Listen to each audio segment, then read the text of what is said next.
শেষ হলো একটি কর্মমুখর সপ্তাহ। গেল 5 দিনে ব্যক্তি, প্রতিষ্ঠান, রাষ্ট্রের প্রাপ্তিযোগ ও ব্যয়ের লেনদেন হিসাব শেষে ভাগশেষে থাকলো কি, তা জানাতেই আমাদের আয়োজন ভাগশেষ। পুরো আয়োজনের সঙ্গে আছি সাজিদ আরাফাত। ইরান যুক্তরাষ্ট্র যুদ্ধের কারণে বিশ্ব অর্থনীতি গতি হারাতে পারে, এমন বাস্তবতায় 2026 সালে বৈশ্বিক প্রবৃদ্ধির পূর্বাভাস কমালো IMF। প্রবৃদ্ধি হতে পারে 3.1% তারা বলছে, এবং IMF-এর যে আশঙ্কা বা তারা যে বিষয়টি নিয়ে জানিয়েছে যে বৈশ্বিক প্রবৃদ্ধি কমতে পারে, সেটি নিয়ে আমরা একটু বিশ্লেষণটি দেখতে চাই। তারা বলছে প্রবৃদ্ধি কমতে পারে যুক্তরাষ্ট্র, চীন সহ ইউরো অঞ্চলে, এবং 2026 সালে প্রবৃদ্ধি হতে পারে 3.1%, এবং আগের পূর্বাভাসের যে তুলনা, সেই তুলনায় 0.2% হ্রাস করেছে IMF। এবং 2027 সালে বৈশ্বিক প্রবৃদ্ধির হার উঠতে পারে 3.2%। এই তারা বলছে প্রতিষ্ঠানটি, এবং বৈশ্বিক গড় যে মূল্যস্ফীতি, সেই মূল্যস্ফীতির হার উঠতে পারে 4.4%। এবং তারা বলছে যে বছরের দ্বিতীয়ার্ধে জ্বালানির বাজার কিছুটা স্বাভাবিক হওয়ার পূর্বাভাস রয়েছে।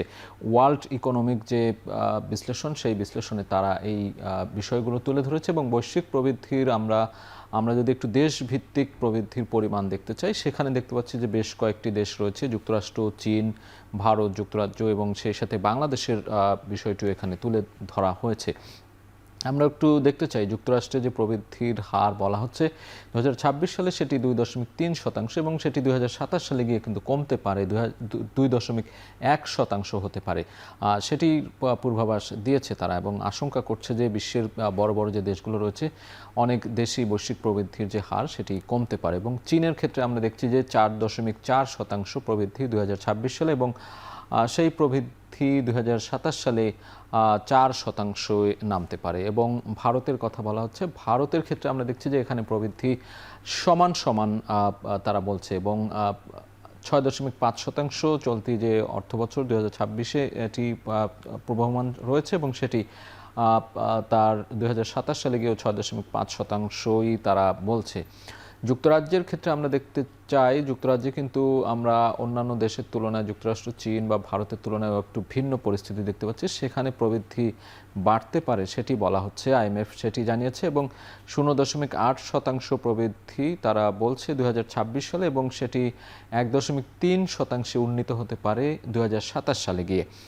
বাংলাদেশের ক্ষেত্রে আমরা একটু দেখতে চাই, বাংলাদেশের প্রবৃদ্ধি 2026 সালে IMF বলছে 4.7%, সেটি 2027 সালে হতে পারে হ্রাস পেয়ে 4.3% নামতে পারে। IMF-এর যে বৈশ্বিক প্রবৃদ্ধি নিয়ে যে আশঙ্কা বা পূর্বাভাস, তার একটি বিশ্লেষণ আমরা দেখানোর চেষ্টা করলাম। এদিকে যুদ্ধের প্রভাবে মধ্যপ্রাচ্যে রপ্তানি কমেছে আগের চেয়ে অর্ধেকের বেশি। এছাড়া বিভিন্ন দেশের সমুদ্র বন্দরে আটকে গেছে অনেক পণ্য। তবে সমুদ্রপথে রপ্তানি 54% কমে গেলেও আকাশপথে বেড়েছে রপ্তানি। এই পুরো বিষয়টি বলছিলাম বাংলাদেশের ক্ষেত্রে, অর্থাৎ বাংলাদেশ যে বাইরের দেশগুলোতে পণ্য রপ্তানি করে থাকে, সেই রপ্তানির যে চালচিত্র, সেখানে ব্যাপক পরিবর্তন এসেছে। আমরা একটু সেটি দেখতে চাই।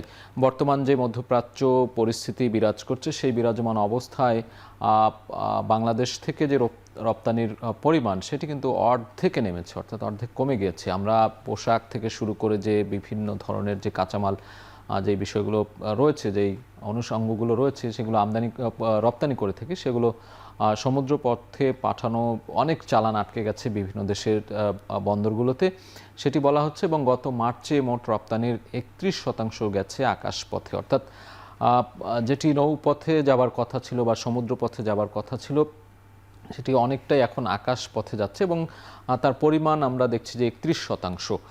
গত মার্চে মধ্যপ্রাচ্যে রপ্তানি হয়েছে $2.55 কোটি পণ্য। 2025 সালের মার্চে রপ্তানি হয়েছিল $5.60 কোটি পণ্য।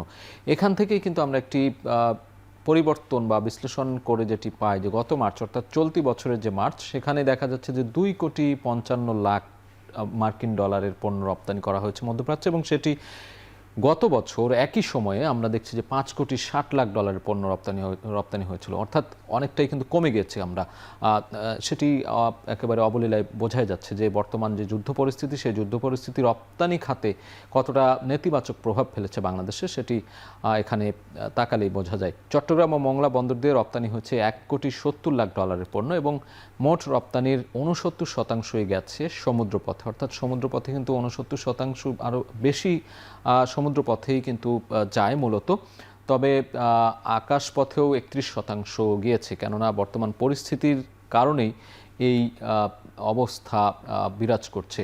আমরা আরও কিছু তথ্য বিশ্লেষণ করতে চাই। 2025 সালের মার্চে আকাশপথে রপ্তানি ছিল 22% এবং 2026 সালে সেটি 31%, অর্থাৎ বোঝাই যাচ্ছে যে সমুদ্রপথে রপ্তানি কমে গিয়ে সেটি আকাশপথে বেশি হচ্ছে। বর্তমানে 31% হয়েছে, যেটি বলছিলাম, এবং বিভিন্ন দেশে 732টি চালান, 80 লাখ ডলারের পণ্য উড়োজাহাজে রপ্তানি হয়েছে এবং আকাশপথে কেজি প্রতি ভাড়া বেড়েছে 40 থেকে 50 সেন্ট। যুদ্ধ দীর্ঘায়িত হলে রপ্তানিতে অনিশ্চয়তার শঙ্কা করছে। এনবিআরের যে তথ্য, সেই এনবিআরের যে পর্যবেক্ষণ, সেই পর্যবেক্ষণ এবং তথ্য বিশ্লেষণ করে আমরা এই বিষয়গুলো জানাতে চেষ্টা করলাম যে মধ্যপ্রাচ্যে রপ্তানি কমে গেছে অর্ধেক, সমুদ্রপথেও কমেছে, বেড়েছে আকাশপথে। প্রায় 1.5 মাস পর মার্কিন ডলার কিনল বাংলাদেশ ব্যাংক। প্রতি ডলার 122 টাকা 75 পয়সা হিসেবে 7 কোটি ডলার কিনেছে কেন্দ্রীয় ব্যাংক। চলতি অর্থবছরে এখন পর্যন্ত 556 কোটি মার্কিন ডলার কিনেছে কেন্দ্রীয় ব্যাংক। সেটি একটু দেখতে চাই আমরা। বলা হচ্ছে কেন্দ্রীয় ব্যাংক যে সময় এবং খাত অনুযায়ী আমরা যদি একটু পরিমাণটা দেখি, কেন্দ্রীয় ব্যাংক 1.5 মাস পর যে ডলার কিনেছে সেটি আমরা দেখছি এপ্রিল 2026-এ 7 কোটি ডলার কিনেছে, এই চলতি মাসে বলা হচ্ছে, এবং 2025-26 অর্থ বছরে 556 কোটি ডলার পরিমাণ ডলার কেন্দ্রীয় ব্যাংকের ডলার কেনার পরিমাণ। এবং রিজার্ভের একটি হিসাব এখানে বলা হয়েছে বাংলাদেশ ব্যাংকের যে তথ্যসূত্র, সেটি থেকে আমরা জানিয়ে দিতে চাই 34.87 বিলিয়ন ডলার রিজার্ভ রয়েছে এই মুহূর্তে। এবং 31 মার্চ 2026 সেখানে আমরা দেখতে পাচ্ছি যে 29.43 বিলিয়ন ডলার এবং রেমিটেন্সের পরিমাণ দেখতে পাচ্ছি 161 কোটি ডলার। বাংলাদেশ ব্যাংক সবশেষ যে তথ্য, সেই তথ্য অনুযায়ী আমরা ডলার কেনার যে হার বা যে পরিমাণ, সেটি আমরা জানিয়ে দিলাম। মধ্যপ্রাচ্য সংকটের মাঝে মুদ্রাবাজারে সপ্তাহের শেষ দিনে ডলারের দাম অপরিবর্তিত রয়েছে। ডলারের সর্বোচ্চ ও সর্বনিম্ন দাম 122 টাকা 70 পয়সা।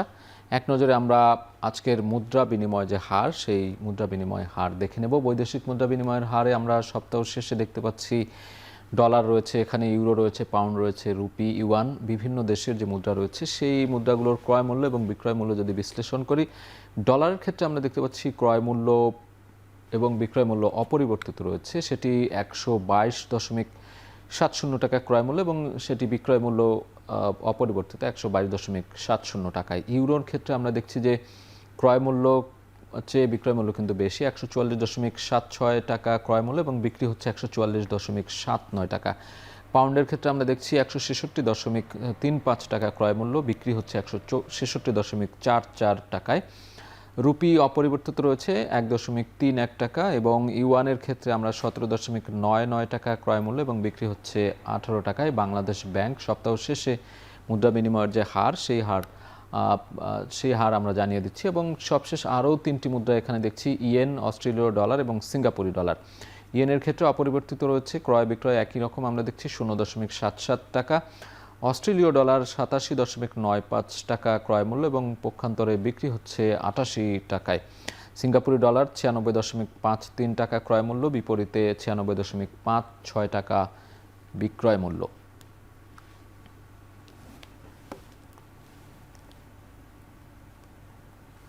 চলতি সপ্তাহের শেষ কার্যদিবসে সূচকের পরিমাণ বাড়লেও কমেছে লেনদেনের পরিমাণ। সূচক বেড়েছে 1.83 পয়েন্ট, অন্যদিকে লেনদেনের পরিমাণ কমেছে আগের দিনের তুলনায় প্রায় 30 কোটি টাকা। আমরা ঢাকা স্টক এক্সচেঞ্জ অর্থাৎ পুঁজিবাজারের সবশেষ দিনে কি পরিস্থিতি এখন, সেটি একটু বিশ্লেষণ করতে চাই। সূচক ও লেনদেনের পরিমাণ আমরা দেখছি ডিএসইএক্স 5256 পয়েন্ট সূচকের পরিমাণ এবং সেটি বলছিলাম যে 1.83 পয়েন্ট বেড়েছে গত দিনের তুলনায় এবং লেনদেন হয়েছে আজকে সপ্তাহ শেষে 806 কোটি 1 লাখ টাকা এবং 30 কোটি টাকা কম বলা হচ্ছে আগের দিনের তুলনায়। এবং দর পরিবর্তনের যে বিষয়টি রয়েছে সেটি আমরা দেখি। 131টি কোম্পানির শেয়ারের দর বেড়েছে, 201টি কোম্পানির শেয়ারের দর কমেছে এবং 62টি শেয়ারের দর অপরিবর্তিত রয়েছে। অর্থাৎ সপ্তাহ শেষের যে পরিস্থিতি ঢাকা স্টক এক্সচেঞ্জে সেটি আমরা দেখে নিলাম। এ পর্যায়ে আমরা সপ্তাহের শেষ দিনে চট্টগ্রাম স্টক এক্সচেঞ্জে কি পরিস্থিতি সেটি দেখব। চট্টগ্রাম স্টক এক্সচেঞ্জে বেড়েছে লেনদেনের পরিমাণ। এদিন লেনদেন হয়েছে 31 কোটি 42 লাখ টাকা, যা আগের দিনের চেয়ে 7 কোটি টাকারও বেশি। আমরা একটু চট্টগ্রাম স্টক এক্সচেঞ্জের যে চিত্র সেই চিত্র দেখতে চাই। সিএএসপিআই, সেখানে সূচকের পরিমাণ আমরা দেখছি 14,761 পয়েন্ট। এখানেও কিন্তু আমরা দেখছি সূচকের পরিমাণ বেড়েছে 4.91 পয়েন্ট এবং লেনদেন হয়েছে 31 কোটি 42 লাখ টাকা। সেই তুলনায় আমরা গত দিনের তুলনায় দেখছি যে 7 কোটি 46 লাখ টাকার লেনদেন বেড়েছে। দর পরিবর্তনের হিসাবটি একটু দেখতে চাই। 86টি কোম্পানির শেয়ারের দর বেড়েছে, কমেছে 88টি কোম্পানির শেয়ারের দর এবং অপরিবর্তিত রয়েছে 34টি শেয়ারের দর। এ পর্যায়ে দেখব সপ্তাহ শেষে ঢাকা পুঁজিবাজারের সার্বিক সূচকের পরিমাণ। সার্বিক সূচক কমেছে 0.88 পয়েন্ট এবং মূলধন কমেছে 2,000 কোটি টাকা। এক সপ্তাহের যে হিসেব পুঁজিবাজারে সেটি আমরা সেই চিত্রটি দেখতে চাই। আমাদের যে বিশ্লেষণ তাতে আসলে এই সপ্তাহে 4 দিন কার্যদিবস ছিল, একদিন সরকারি ছুটি ছিল 14 এপ্রিল। সপ্তাহ শুরুর দিন আমরা যদি 12 এপ্রিল থেকে দেখি, সেখানে সূচকের পরিমাণ পয়েন্ট ছিল 5,271 পয়েন্ট। সূচক পরিবর্তন আমরা দেখছি যে 13.69 এবং লেনদেন হয়েছিল 837 কোটি 10 লাখ টাকা। সেই ক্ষেত্রে আমরা বাজার মূলধনের পরিমাণ দেখছি 6,87,000 কোটি টাকা। 13 এপ্রিল 5,230 পয়েন্ট ছিল সূচকের পরিমাণ। এদিন কিন্তু সূচক পরিবর্তন হয়েছিল 41.03। আমরা এদিন মাইনাস দেখছি, সূচকের পরিমাণ কমে গিয়েছিল। 793 কোটি 42 লাখ টাকা লেনদেন হয়েছিল, যেটি 12 এপ্রিলের তুলনায় অনেকখানি কম এবং 6,85,000 কোটি টাকা বাজার মূলধন ছিল।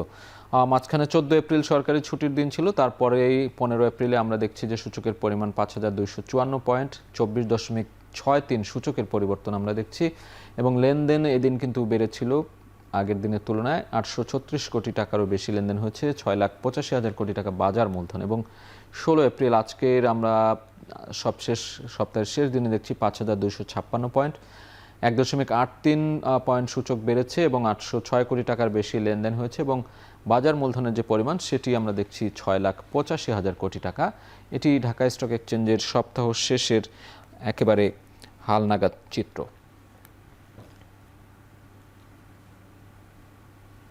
নির্দিষ্ট পণ্য নির্ভরতায় আবারও হিলি স্থলবন্দরে কমেছে পণ্য আমদানি, যার প্রভাব পড়েছে বন্দরের দৈনন্দিন আয় ও শ্রমিকের আয়ের ওপর। এই বিষয়ে বিস্তারিত জানাতে হিলি স্থলবন্দর থেকে যুক্ত হচ্ছেন সহকর্মী সোহেল রানা। সোহেল রানা, কেন আসলে এই যে আমদানি রপ্তানির পরিমাণ কমে গিয়েছে এবং এর প্রভাব শ্রমিকদের উপরে পড়েছে কিনা, শ্রমিকরা কি বলছেন?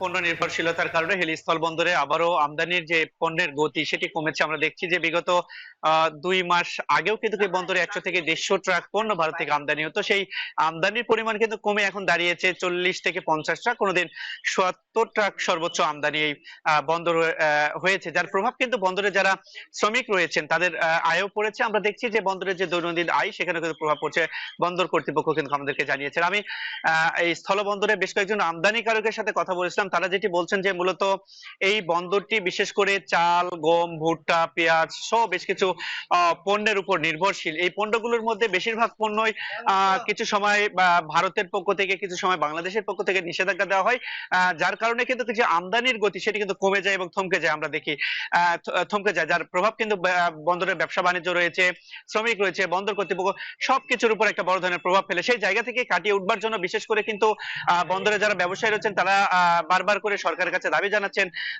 দ্বিপাক্ষিক বৈঠকের মাধ্যমে যদি এই পণ্যগুলো আসলে যে সময় পণ্যগুলো চাহিদা থাকবে সেই সময় পণ্যগুলো যদি আমদানি সরবরাহ স্বাভাবিক রাখা যায় তখন আমদানির পরিমাণ বাড়বে এবং বন্দরে যারা শ্রমিক রয়েছেন তাদের কিন্তু আয়ও বাড়বে বলে বলছেন। এবং আরেকটি আমি তথ্য আপনাকে জানিয়ে রাখি যে আগামী মাসে শেষের দিকে কিন্তু দেশে কুরবানি ঈদ পালিত হবে। সেই কুরবানি ঈদকে সামনে রেখে বন্দরে যারা ব্যবসায়ী রয়েছেন তারা ইতিমধ্যে মশলা পণ্য আমদানিতে এলসি খুলতে শুরু করেছেন এবং ব্যাংকগুলো থেকে পর্যাপ্ত তারা সহযোগিতা পাচ্ছেন বলে বলে আমাদেরকে জানিয়েছেন, এবং ভারত থেকে ইতিমধ্যে বেশ কিছু মশলা পণ্য বাংলাদেশে প্রবেশ করতে শুরু করেছে। আসলে মশলা পণ্যের যে আমদানিটি রয়েছে সেটি যদি সামনে বেশি পরিমাণ আমদানি হয়, সেক্ষেত্রে কিন্তু দামে কিছুটা স্বস্তি মিলবে, এমন কিন্তু বন্দর কর্তৃপক্ষ যারা রয়েছেন তারা বলছেন। সেক্ষেত্রে তারা যেটি বলছেন যে আসলে ব্যাংক এবং কাস্টমসের যারা কর্মকর্তা রয়েছেন তারা যদি সব ধরনের সহযোগিতা করেন মশলা পণ্যগুলো দ্রুত ছাড়করণে, সেক্ষেত্রে দ্রুত ছাড়করণ করা সম্ভব এবং বাজারজাতকরণ করে সেটি দ্রুত ক্রেতাদের নাগালে পৌঁছে দেওয়া সম্ভব বলে কিন্তু ব্যবসায়ীরা বলছেন। এতে করে দামে কিছুটা কম থাকবে, এমনটি তারা বলছেন। সব মিলিয়ে বলা চলে আসলে নির্দিষ্ট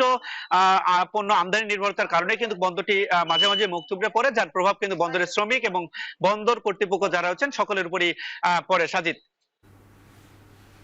হিলি স্থলবন্দর থেকে সরাসরি যুক্ত ছিলেন সহকর্মী সোহেল রানা। দর্শক, শেষ করছি আজকের ভাগশেষ। এখন টেলিভিশন ওয়েবসাইটে দেখতে ভিজিট করুন www.ekhon.tv। এছাড়া ফেসবুকে দেখতে ভিজিট করতে পারেন facebook.com/tv.ekhon। ইউটিউবে দেখতে ভিজিট করুন youtube.com/c/ekhon tv।